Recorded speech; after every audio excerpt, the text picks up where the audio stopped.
Bonjour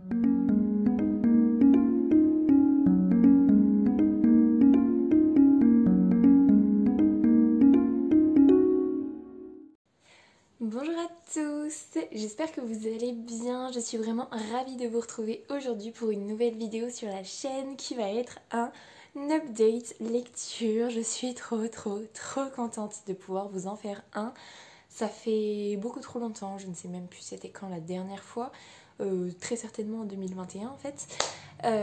Après, ce qui est plutôt cool, c'est maintenant que je me suis à fond lancée dans les vlogs, je vous parle plus régulièrement de lecture à travers les vlogs, mais c'est vrai qu'une vidéo spécifiquement dédiée à mon avis sur un livre, bah c'est vrai qu'il n'y en a plus tant que ça, donc voilà, je suis bien contente de pouvoir vous le faire. Ce qui est incroyable en fait en ce moment, c'est que j'ai plein d'idées de vidéos qui me viennent, j'en fais qu'une seule par semaine. Donc je peux pas toutes les faire. En plus là c'est vraiment le timing où il faudrait que je les poste maintenant en fait. Donc du coup voilà, j'en ai presque trop d'idées et trop de choses à faire en vidéo ici. Et par contre je sais qu'au mois de juillet-août, je vais être en panne totale, j'aurai pas d'update à vous faire et je ne saurai pas quoi vous faire. C'est terrible, mais bon, c'est comme ça, donc tant pis. Je prends quand même le temps de vous faire un update lecture cette semaine parce que on est quand même là essentiellement pour ça. Donc c'est parti. Le premier livre dont j'aimerais vous parler, c'était mon livre qui m'a aidé à passer de l'année 2021 à 2022. Donc techniquement, je l'ai lu sur les 2 années, même si je l'ai fait compter dans mon année 2022. C'est le tome 2 de Skyward de Brandon Sanderson. Donc c'est Astreviz aux éditions Le Livre de Poche. Il est déjà magnifique, hein. Clairement, le tome 1 était déjà trop beau. Pour vous faire un résumé du tome 1, on suit Spensa qui est une jeune fille qui va vouloir entrer dans l'école de pilotage sur sa planète en fait. Et il se trouve que plusieurs années quand elle était enfant, son père qui lui faisait partie de la flotte de cette planète en fait, s'est retourné contre ses coéquipiers. Il a été abattu du coup. Et en fait, il est vraiment considéré comme un traître, comme un lâche. Et le souci, c'est que cette lâcheté et cette traîtrise découle en fait sur la mère de Spensa, enfin sur toute sa famille et sur elle, ce qui fait qu'ils sont un peu traités comme des pestiférés. Et c'est surtout que elle va avoir des bâtons dans les roues pour entrer dans l'école de pilotage. En fait, elle est même sûre d'être recalée parce que justement, fille de son père, donc elle ne rentrera pas. C'est trop dangereux, on a trop peur que elle fasse comme son père, donc on ne peut pas. Sauf que Spensa, elle, ce qu'elle veut dans la vie, c'est voler, c'est devenir pilote. C'est vraiment son rêve absolu, donc elle travaille à mort, c'est la meilleure, elle sait tout ce qu'il faut, elle est bien meilleure que même des pilotes qui viennent de familles très aisées. Elle, du coup, elle vient d'une famille pas aisée du tout, hein, puisque la société les a complètement mis au rebut. Bref, donc elle va bosser à mort, et dans le tome 1, on va suivre en fait comment elle arrive à rentrer quand même dans l'école de pilotage. On se doute qu'elle va y arriver. Ce qui va se passer pour elle, comment elle va galérer, comment elle va s'en sortir, ce qu'elle va découvrir. Voilà, et en parallèle, elle cherche vraiment à savoir pourquoi son père est traité comme ça, qu'est-ce qui s'est vraiment passé, est-ce qu'il y a des mensonges, est-ce qu'il y a des choses qu'on ne sait pas. Elle va un peu mener l'enquête quand même pour savoir, parce que pour elle, ce n'est pas possible que son père ait été un lâche. Donc voilà, en gros ça c'est le tome 1. Ça a été un énorme coup de cœur. L'écriture de Brandon Sanderson est juste génialissime. Il est très bon en fantasy, mais il est aussi très bon en science-fiction.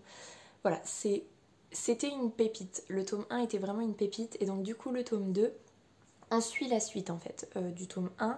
Il s'est passé 6 mois je crois entre le tome 1 et le tome 2. Mais on suit la suite. Je vais pas vous dire ce qui se passe dedans, mais Spensa va être très seule sur une grosse partie du livre, et après un petit peu moins seule. En gros, c'est ça le résumé que je pourrais vous faire sans vous spoiler. Bref, donc est-ce que ça a été un coup de cœur ce tome 2 ? En vrai, je pense que oui, parce qu'il était objectivement aussi bien que le tome 1. Il n'y avait pas... Non, c'est faux ce que je vais vous dire. Il y avait quand même énormément de découvertes, puisque on est sur un autre décor en fait que dans le tome 1, donc il y a quand même de la découverte. Souvent dans le tome 2, il y a moins l'effet de surprise, de découverte de l'univers. Donc du coup, c'est vrai que des fois c'est un tout petit peu moins bien. Et là, c'est pas le cas puisque on est sur de la découverte d'un autre décor. Donc c'était vraiment agréable. Le personnage de Spencer, moi je l'adore de toute façon. Le personnage de M-Bot, je l'adore. Je crois que c'est un de mes personnages préférés. Quand on voit qui c'est bizarre, mais franchement le personnage de M-Bot il est trop bien. Et même le personnage de Monstro Limace, je l'adore. Voilà, bref, c'est tout. Donc les personnages, je les ai surkiffés. Et l'histoire de ce tome 2, en fait, je l'ai vraiment beaucoup aimé.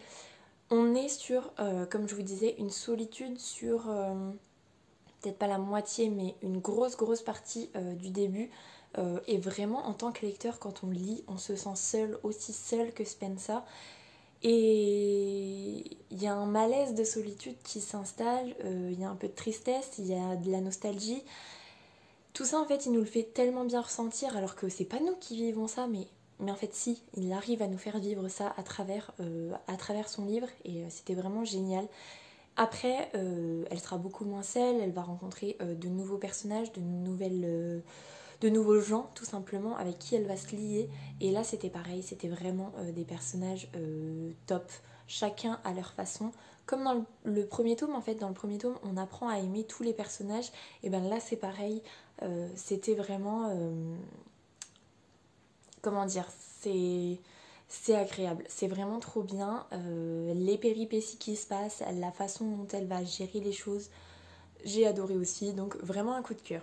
Le seul bémol, je vous en ai parlé en vlog aussi, c'est que j'avais pas encore pris mes bonnes résolutions quand j'étais en train de le lire. Donc je vous rappelle mes bonnes résolutions pour l'année 2022, c'est de ne lire que quand ma fille dort et de ne pas essayer de lire quand elle est réveillée parce que je ne suis pas concentrée quand je lis. Du coup en fait je veux lire quand elle est réveillée pour m'avancer et finalement j'avance pas parce que je lis qu'à moitié. Et je suis pas à fond dans la lecture, je suis pas à fond dans ce qui se passe et du coup je ne profite pas assez de mon livre. Et là c'est ce qui s'est passé. J'ai lu pas mal à des moments où elle dormait, donc j'étais dedans, et il y a eu plein de petits moments où j'essayais de lire quand elle était réveillée et du coup bah j'ai pas autant été dedans que dans le tome 1. Du coup c'est le seul petit bémol, mais ça n'a rien à voir avec le livre, ça a à voir avec ma façon dont je lisais à ce moment-là. Donc si on ne prend que le livre, que l'écriture, que Brandon Sanderson, que les personnages, que l'univers, c'est juste un coup de cœur absolu. Lisez Skyward de Brandon Sanderson, je ne le dirai jamais assez. Et la chose qui m'a fait le plus plaisir, c'est en terminant ce tome 2 et en voyant que tu ne peux pas terminer la saga, enfin la duologie comme ça. Donc ce n'est pas une duologie, il y aura un tome 3. Et je suis tellement heureuse qu'il y ait un tome 3 parce que là, la fin du tome 2, c'est vraiment waouh.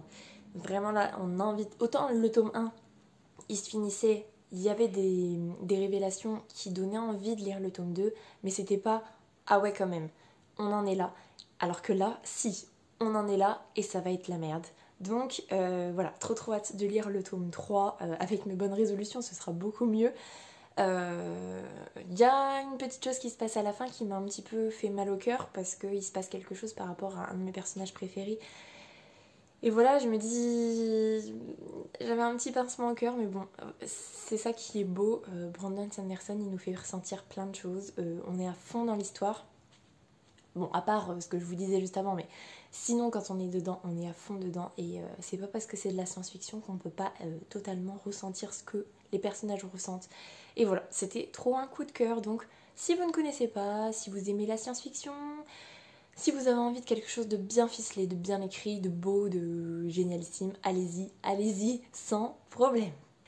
Du coup, ensuite, j'ai eu envie d'avoir une année 2022 de très bonne lecture, de presque pas de déception, de beaucoup plus de coups de cœur que ce que j'ai eu en 2021.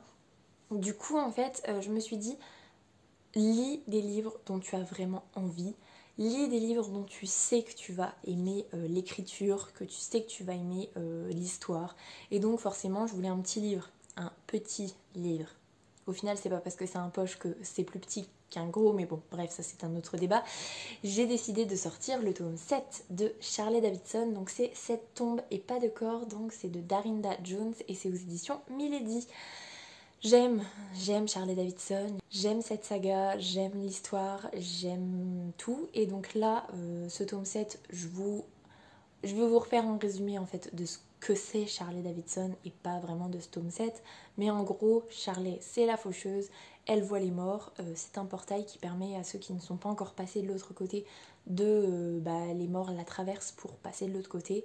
Elle a plein de pouvoirs qui sont liés à sa qualité de faucheuse. En parallèle, elle est détective privée et en parallèle, elle est consultante pour la police d'Albuquerque.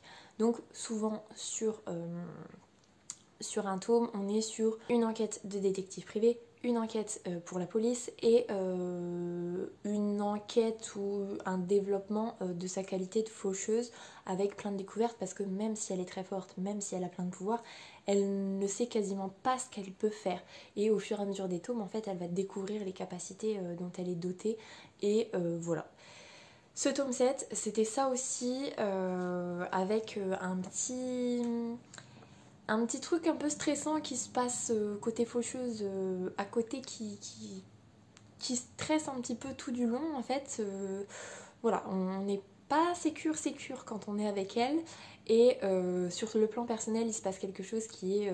Enfin moi ça m'a totalement conquise. Voilà, c'était un très très très bon tome. J'ai aimé le personnage de Charlie, j'ai aimé sa façon d'être. J'ai aimé les enquêtes qu'elle a réalisées, les choses qu'elle a découvertes. Les choses qu'elle a découvertes, oui plutôt. Bref, c'était vraiment un très très très bon tome 7. J'étais vraiment très contente de le lire. La fin. Oui, ici, quand on arrive à la fin, ça commence à pulser à mort. Il y a une action pas possible. J'étais en haleine en fait. J'avais le cœur qui battait super vite en même temps que tout ce qui se passait. Et il y a eu un moment où je lisais et je travaillais le lendemain. Donc je me suis dit, arrête-toi. J'étais deg de devoir m'arrêter parce que j'étais tellement à fond dans l'histoire que je voulais pas m'arrêter. C'est d'ailleurs la nuit où j'ai fait une insomnie. Enfin, ma première insomnie. Et donc j'ai pu continuer de lire et... d'une certaine façon, ça m'a fait plaisir parce que je me suis dit, bon, au moins j'avance sur cette partie qui me tient en haleine. C'était super. C'était super. Si vous aimez la bitlit et si vous aimez de la bitlit qui n'est pas... Je trouve qu'elle respecte pas forcément tous les schémas un petit peu stéréotypés de la bitlit. Franchement, allez-y parce que c'est drôle, c'est touchant aussi. J'ai pleuré à certains passages parce qu'il se passe des choses par rapport à certains personnages, à certaines situations qui sont très émouvantes et voilà, j'ai rigolé, j'ai pleuré, j'ai souri, j'ai été maintenue en haleine et voilà, c'est juste une petite pépite. Est-ce que c'était un coup de cœur ? Je sais pas, mais en tout cas j'ai beaucoup aimé ma lecture. Donc c'est un tome 7, donc je sais pas vraiment si on peut dire que c'est un coup de cœur. Donc, mais bon, bref, c'était une très très très bonne lecture. Le seul petit bémol, à chaque fois je crois que je vais vous dire c'était trop bien, mais il y a un petit bémol, c'est la fin de ce tome 7 présage du décor du tome 8. Et le tome 8 en fait va se passer dans un endroit qui ne m'attire pas du tout sur le plan personnel. Et donc du coup, quand je lis des histoires où ça se passe là-dedans, ça se passe dans cet univers-là, ça ne m'attire pas. Donc c'est du Charlet, donc je lirai le tome 8, mais je me suis dit, je me laisse peut-être passer un mois. J'avais envie de faire vraiment un tome de Charlet par mois pour terminer en fait, tout simplement. En 2022, je m'étais dit, je veux avancer des sagas et les terminer, et pourquoi pas Charlet, même s'il y en a 13 et que je suis qu'au tome 7, pourquoi pas. Si je lis un tome par mois, c'est faisable. Là, je me laisse le mois de février pour le tome 8, ce sera sans doute au mois de mars, et c'est pas si grave que ça finalement. Donc voilà, si vous ne connaissez pas, si vous aimez la bitlit, lisez Charlie Davidson parce que c'est vraiment trop bien. Et donc voilà pour cette update. Au final, bon, j'avais que 2 lectures à vous présenter parce que mon rythme a un petit peu évolué dans le bon sens depuis que j'ai pris mes bonnes résolutions. Entre temps, je me suis mise à jouer et sur l'ordinateur, et en ce moment je ne joue plus sur l'ordinateur, mais mon chéri a récupéré un jeu pour notre faux Noël de la semaine dernière, donc du coup on joue tous les soirs, donc forcément je lis un petit peu moins, mais c'est vrai que mes bonnes résolutions de ne lire que quand elle dort, bah franchement ça m'avance à mort et je suis à fond dans ma lecture et ça fait vraiment plaisir, donc je suis très contente d'avoir pris cette bonne résolution, de m'y tenir et voilà, tout simplement. Je vais vous laisser là-dessus, j'espère que cette vidéo vous aura plu. Si c'est le cas, n'hésitez pas à mettre un petit pouce dans les airs, à vous abonner à la chaîne et à venir discuter avec moi en commentaire, ça me fera super plaisir. En attendant, je vous souhaite une très belle semaine, de très belles lectures et je vous dis à la semaine prochaine. Salut!